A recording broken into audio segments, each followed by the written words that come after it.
What is good, Cardano fam, ADA gang? We have lots of exciting updates to unpack today, so hit that subscribe, hit that like. Cardano has surpassed 5 million native wallets. Big shout out, thank you to TapTools for sharing this morning's post. Major, Cardano Bridge Wanchain integrates direct bridging between Cardano and Solana for USDC, circles fully backed and regulated USD stablecoin. You guys know I like all the stablecoins. Bring USDC, bring USDT, bring RLUSD, USDC these nuts, USDT these nuts, RLUSD these nuts, USDA these nuts, USDM these nuts, USDS these nuts, SUSD these nuts, USC these nuts, and then some. Another one. So, what I will say, guys, is this is fantastic. Why? Because users will now have an option via Phantom to move their USDC directly on Solana network right into Cardano DeFi, and it allows them to skip going into a centralized exchange. They can take their gains on Solana and just go right into Cardano DeFi, skipping a CEX. So I think this is fantastic. More checkpoints to onboard users onto Cardano DeFi, and then when we get USDC native, I think, which is imminent, then it's just very easy for platforms like Wanchain and more to just plug it right into their cross-chain platform. So well done. Charles Hoskinson says, Cardano evolved a lot of Bitcoin ideas. Cardano native assets reflect studying colored coins, which I believe is a Bitcoin idea. Extended UTXO finishes what Satoshi started. Taproot innovations combined with nested transactions, Babel fees, allow a Bitcoin DeFi layer and transaction fees in BTC. This was really exciting, and big shout out to Charles for sharing this. Charles Hoskinson says, it is my belief that Bitcoin will go to $250,000 to $500,000 within 12 to 24 months because of inflows and interest. Bitcoin is the store of value for the internet and will remain in that role now that it has a DeFi layer. And people are just losing their mind, like how $250,000, $500,000. Well, surges and runs and rallies happen fast and suddenly, and at the end of the day, this is just his opinion. It's not a guarantee. And so we'll see what happens. I usually like to err on the side of caution, maybe like 150K, but anything can happen. And I agree that really Bitcoin has pretty much cemented itself as a store of value. Charles Hoskinson agrees with John Lilic, who says Trump should consider a pardon for CZ. I always liked CZ, contrary to the trolling and all the nonsense, which we're going to see some drama later on in this video, because I think CZ worked with quick adoption and now they pivoted to compliance and maturity. But I think if it wasn't for the work that CZ and many others did alike, we might not be where we are right now with adoption and the amount of evolution with the industry. And I think that it was done unfairly with CZ, especially if you see his video with Altcoin Daily, where he talks about the people in TD Bank where they didn't even face literally anything. You don't see their faces. They don't do any time. So I think it was very disproportionately unfair, and I think it would make a lot of sense to see a pardon for CZ. Always like CZ. Let me see some fours in the chat. Current pipeline in progress for Rosen Bridge, Bitcoin Runes, Dogecoin, BNB Chain, Bitcoin Cash, and a bunch of infrastructure upgrades as well, UX UI updates, more Cardano and Ergo token support. Really like that. I think Rosen is just like low-key gem. I really like what they put out. Big transfers, UX updates, and they're just rolling out all these new networks. Fantastic. So this is a nice preface for some of the drama, because the video where Charles was talking about price prediction, he was, there was some back and forth massive drama with BitcoinOS, particularly because they announced a new token that they want to do, the BOS token. And then also Charles tweeted about Edan Yago, the co-founder, calling Cardano vaporware, quote unquote vaporware, like many years ago. And so let's read this tweet. We'll give you our thoughts about the rest. Charles says, whatever bridge and hybrid application for Bitcoin DeFi must include an option where you always pay with your BTC, full stop. And he was saying that many that do this secondary token or an additional token are kind of like, it won't be successful. He then said many of these innovations were created by my friend Sergio Lerner. And the reason why I bring this up is because tonight there was a space hosted by Big Pay. There's going to be a space tomorrow as well, Wednesday, November 27th at 1:30 p.m. Eastern. But the space tonight at 4:30 p.m. Eastern, today being Tuesday, the 26th, Edan Yago provided a lot of clarity, the reason for the token, and I want to make it clear, guys, that I think some of the issues were a little over-exaggerated. People are naturally defensive for good reason. They have good intentions, but we have to be kind and meek and not jump to conclusions. So far, I've been very impressed by the BitcoinOS team, their communication, their marketing, the charisma of Edan Yago, the white paper, the documents. They don't pay me. I'm not part of the team, anything like that. I just noticed how they invigorated Cardano with a fabulous narrative. And a lot of people are wondering, why aren't they doing their token on Cardano? But you have to ask yourself that, let's say you're a video game developer. Sometimes you want to protect your IP and not launch it with a publisher or launch it exclusively with a console. And let's not forget that some people were jumping to conclusions thinking that Cardano was the first and only network that BitcoinOS was looking to integrate, but they've already done it with Merlin, I believe is an L2, and other options moving forward. So they want to be able to have kind of that control and not be just only building for Cardano. So there's that. Secondly, I personally asked Edan Yago, you guys can listen to the recording, about this comment about vaporware, calling Cardano vaporware. No one else was asking. And he said that he doesn't view Cardano that way anymore. And let's be honest, guys, we all say stupid stuff. We're all human. We all slip. We all make mistakes. People change their mind all the time. And 3 years in crypto is a long time. I look back to the views I had 3 years ago, which were radically different in blockchain. So he addressed that and with humility, and I think he was sincere. And at the same time, he did say that like the token they have doesn't have any impact on governance, doesn't turn it into some sort of centralized entity with their solution, and at the same time isn't mandatory to use for their service. That's how I understand it. Now, some of the stuff we'll have to see them provide more clarity. If you guys want to learn more about BitcoinOS and some of the drama and whatnot, you can check out everything linked below. The space that was hosted today is on BitcoinOS as well, and there will be another one which I will attend and hopefully speak and have some questions. If you guys have any questions for BitcoinOS, now would be a fantastic time to put it in the comments, and I'll make sure I'll try to ask BitcoinOS and the co-founder Edan Yago about whatever questions you guys have about the token, about Edan Yago, about BitcoinOS. Let me know. But I think I see a lot of people just be very bitter and just like really condescending, and we just got to do our best to be kind, guys. I know that, you know, we get passionate about the community, but I think everything just lined up with like clawback and performance, Wyoming stablecoin troll, and then this. But the token that they've been talking about has been in the works for a long time. It's not new.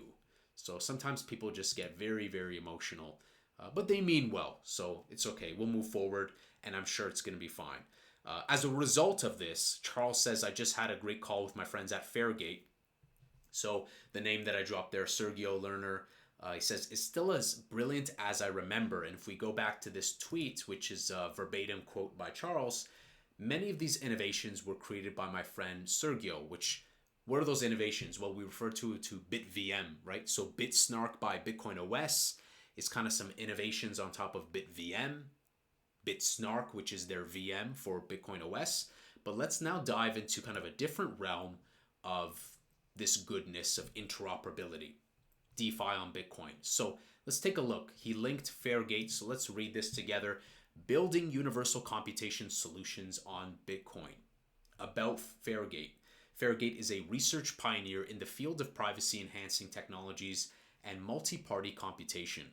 Inspired by our strong commitment to unlock Bitcoin's full potential, Fairgate is a key contributor to BitVMX, and it is focused on the development of innovative solutions able to capitalize on the tremendous power of this new computing paradigm.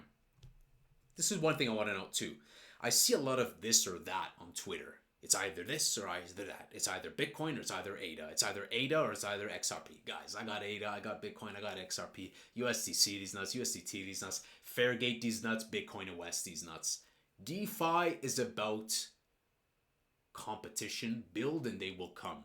So we don't need to do this like mutually exclusive stuff. But if Charles feels that, and I'm on Charles's side, like I agree with him. I like less is more, no secondary token if need not be. So if this leads to Charles finding some sort of like really nice chiseled option with Fairgate, then why not? Why not? Maybe we can have both. Who knows?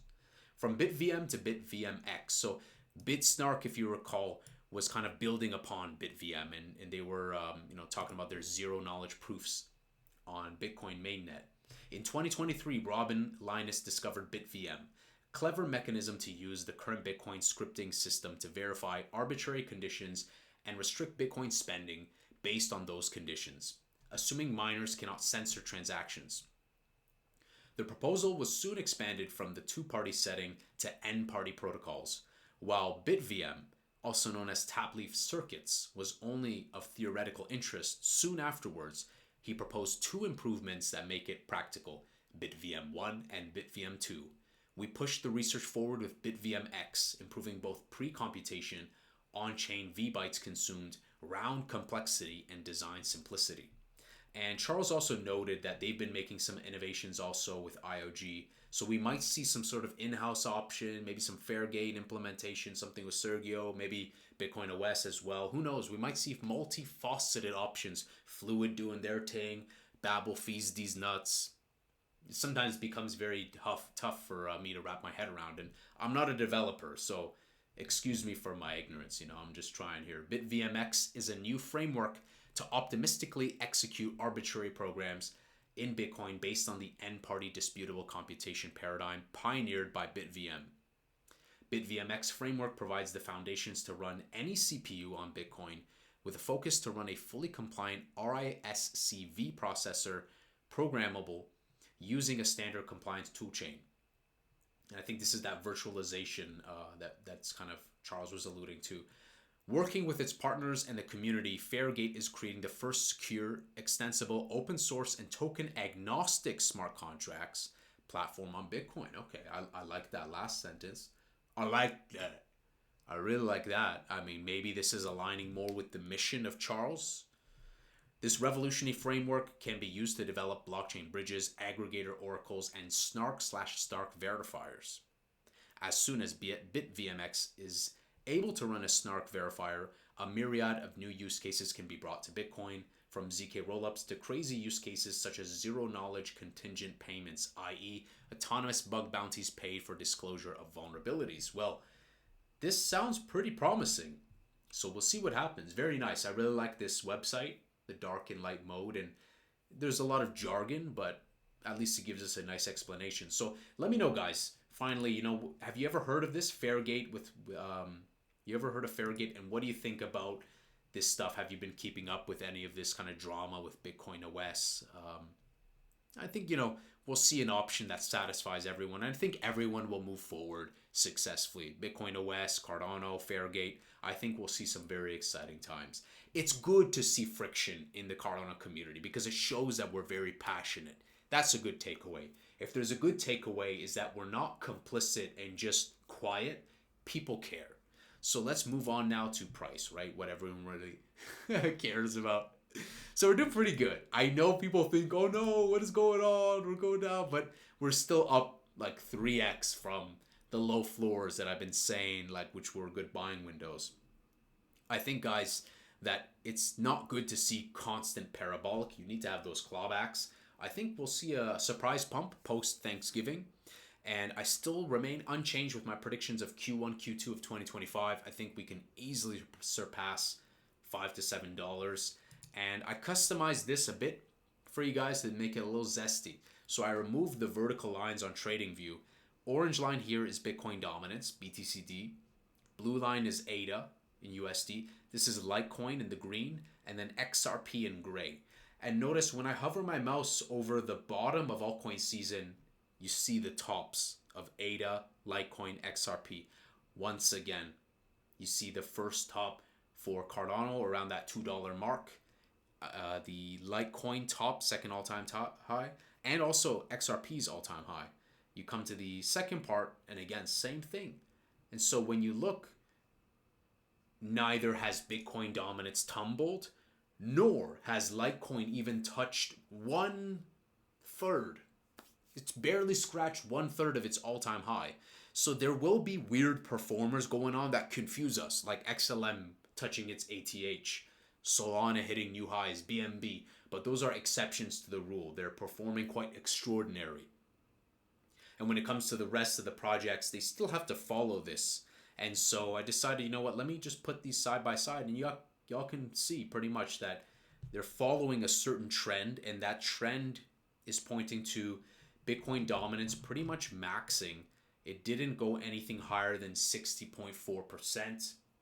So I think we hit the peak of Bitcoin dominance, and at one point we're going to tumble. It could be as early as December, it could be as early as January. So I think Q1, Q2, $5 to $7 and beyond are my conservative predictions. But we could rally even further than that. So guys, pretty exciting times. Today was filled with the BitcoinOS kind of friction. So doing my best to just calm and keep the community strong. And we share more in common, you know what I'm saying? The truth is somewhere in between, and let's always do our best to be kind and be constructive and be objective and not just do ad hominem, because it doesn't benefit either party at the end of the day. So let me know, what are your thoughts about BitcoinOS, about Fairgate, and should we see a pardon also for CZ? I think we'll see something like that. And I don't know about 500k Bitcoin, honestly, but send it. Like if 500k Bitcoin is gonna happen, sure. I don't think this bull run will last that long though, guys. I think 2026 is gonna be bear market. That's my personal thoughts. I think Bitcoin max 150k and 2026 bear market. But maybe I'm being way too bearish with my predictions. So let me know. Am I not being bullish enough? What is your prediction for Bitcoin? When do you think it's gonna top out? Hit that subscribe, hit that like. I'll see you in the next Angry Crypto Show.